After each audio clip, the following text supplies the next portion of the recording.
This dust is caused by extremely high pressure.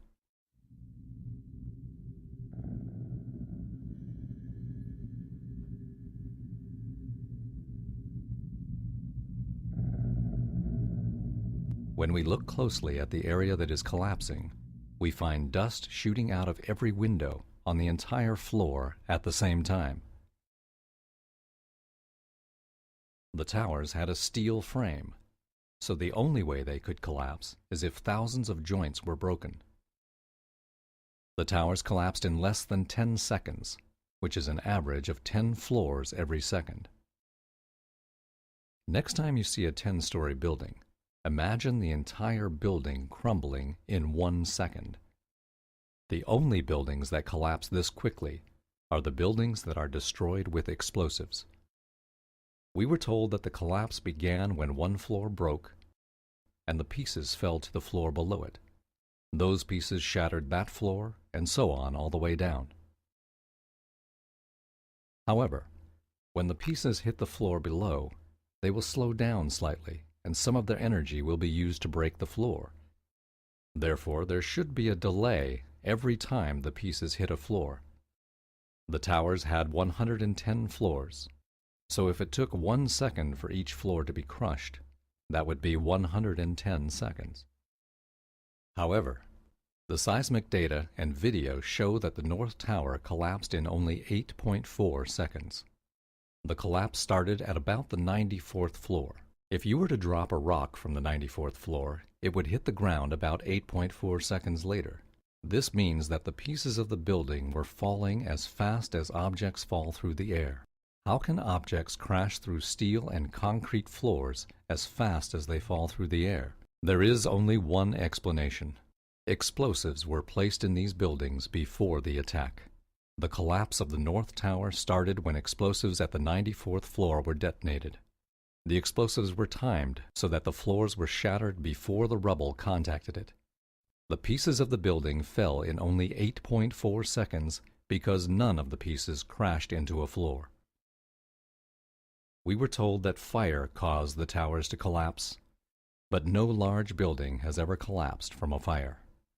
This 32-story skyscraper in Madrid, Spain, is a good example. The fire became so intense that it spread from one floor to the next, causing the building to look like a torch. This fire was much larger than the fire at the World Trade Center. The next morning, there were still a few fires in the lower floors. Everything inside the building had been burned. Some sections of the building broke. A few portions at the top of the building collapsed. However, the building remained standing, and it continued to support a large construction crane at the top. By comparison, the fire at the South Tower was so small that it never spread to the other side of the tower. We know that a few firefighters made it up to the fire zone of the South Tower because they used their handheld radios to send reports of their arrival. They said there were only a few areas with fire. Obviously, the fire was too small to kill firefighters, but we are supposed to believe that it was large enough to cause the buildings to collapse after burning for only 56 minutes. The fire in Madrid was much more severe, and it burned all night, but it did not cause the building to collapse. Scientists created this temperature map of the rubble 5 days after the collapse. Obviously, the rubble would be cooler after 5 days. Also, firefighters sprayed water on the rubble during those 5 days. However, one location in the rubble of Building 7 was above the melting point of aluminum, and so was one location in the rubble of the South Tower. How can a building fall down and 5 days later the pieces are hot enough to melt aluminum? The presidents of 2 different companies that were cleaning up the area told Christopher Bolin that steel had melted at the bottom of the basements in the towers and Building 7. These incredible temperatures are more evidence that explosives were used. Explosives create very high temperatures.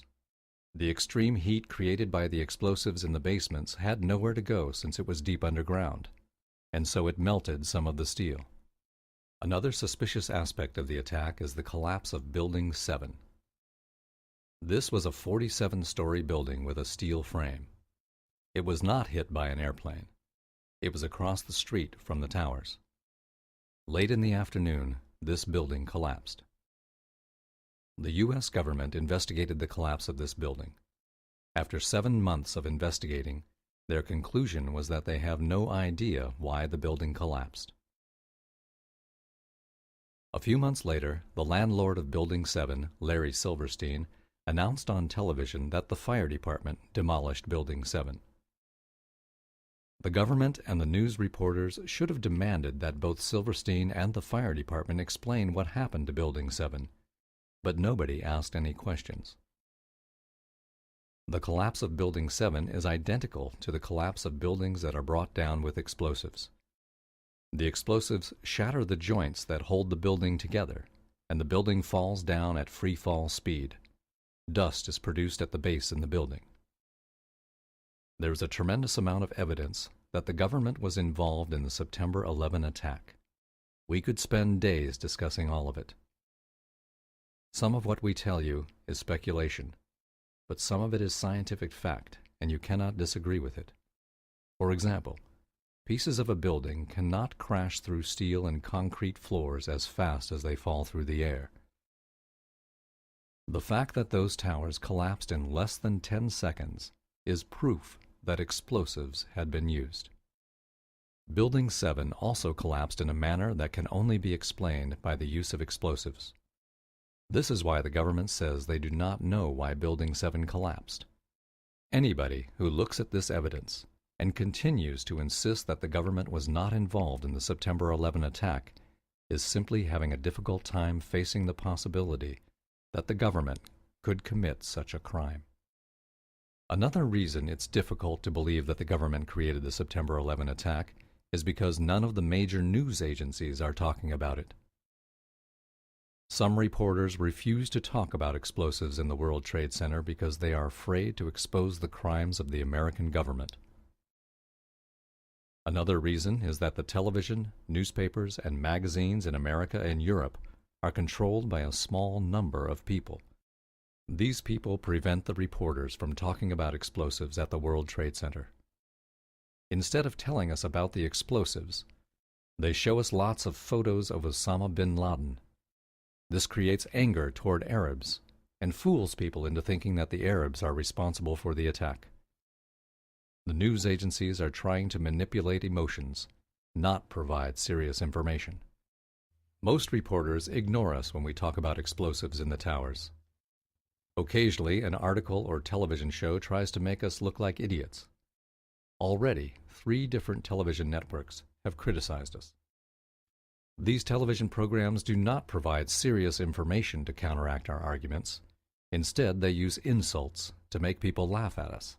This book, Painful Questions, has been available for almost 3 years, but it was ignored by the conventional magazines and television shows until Jimmy Walter began advertising it. This is a portion of one of his full-page advertisements. Here is how Penn and Teller introduced Jimmy Walter. And then there's this asshole. Man, that's way too soft. Let me try that again.